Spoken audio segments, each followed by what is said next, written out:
Shalom Ubracha, nous retrouvons avec la 5e Mishnah de ce 5e Pérek de Masechet Yebamot. Toujours des Mishnahs un peu compliqués, mais le principe est simple. Donc comme nous l'avons vu, Réhouven est marié à 2 femmes. Réhouven décède, son frère Shimon doit accomplir la mitzvah de Yiboum. Nous avons vu que le Yiboum se fait par un Mahamar, donc des Kiddushin, et ensuite, lorsqu'il va vivre avec elle, avec une relation, c'est ainsi qu'elle deviendra sa Yevama. S'il ne veut pas, il devra faire Khalitsa. Nous avons vu que s'il donne un get, il faudra par la suite quand même faire Khalitsa, bien que le get n'est pas nécessaire ici, il n'a pas de poids, mais malgré tout, le get a été donné. Il n'a pas complètement rompu les liens du Yiboum, mais il n'empêche quand même de faire la mitzvah du Yiboum. Donc par le get, il faut quand même Khalitsa. S'il n'y a eu qu'un Mahamar, nous avons vu qu'il faut ou poursuivre Yiboum ou Khalitsa. Le Tana de la Mishnah va ici nous enseigner que si à la première, il a fait Khalitsa, peu importe ce qu'il fera à la deuxième, on n'en tiendra pas compte. Parce qu'en donnant Khalitsa à la première, il a terminé la mitzvah de Yiboum. Et donc, il ne peut plus se marier avec elle, et il ne pourra pas non plus se marier avec la deuxième. Il ne pourra pas lui donner des kiddushin, il ne pourra rien faire. Tout ce qu'il fera à la deuxième, on n'en tiendra pas compte. De même, s'il a fait Yiboum avec la première, c'est sa femme, il a accompli la mitzvah de Yiboum. La deuxième n'a plus de mitzvah, ni de Yiboum, ni de Khalitsa.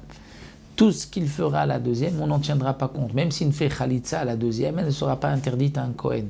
Parce que la Khalitsa de la deuxième n'a pas de sens. C'est ce que le Tana de la Mishnah nous enseigne ici. Khalatz vechalatz. Donc on va d'abord prendre le premier cas où il donne Khalitsa à la première.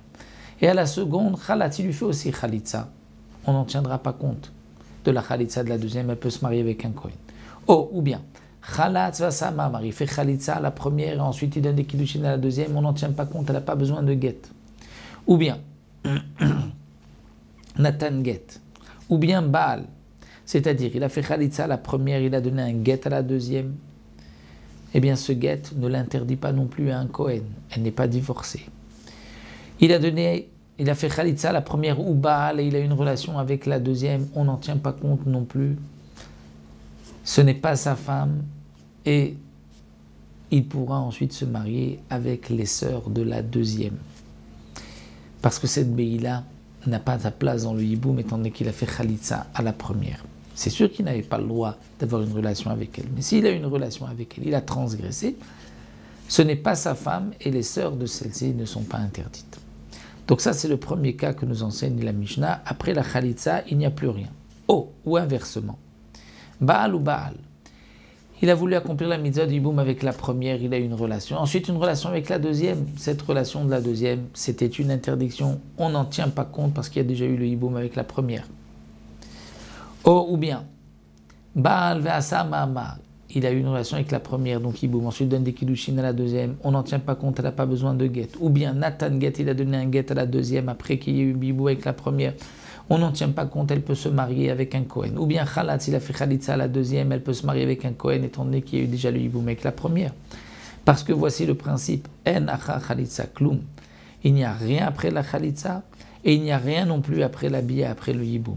Ben Yabam echad lishte Yibamot, que ce soit dans le cas d'un Yabam pour 2 femmes de Réhouven, de 2 Yibamot, ou Ben Shne Yibamim Yibama achat, ou 2 Yibamim à une seule Yibama, une fois que la Khalitsa a été faite même par un des frères à cette femme-là, il n'y a plus de Yiboum, il n'y a plus de Khalitsa. Si le frère, ensuite le deuxième, veut lui faire Khalitsa, on n'en tient pas compte, il n'y a rien eu, il n'y a pas eu de Khalitsa. Et même si le deuxième frère qui a fait Yiboum décède, elle pourra se marier avec un Kohen. Donc voici pour cette 5e Mishnah, il nous restera une dernière Mishnah dans le même cadre pour terminer notre Pérek.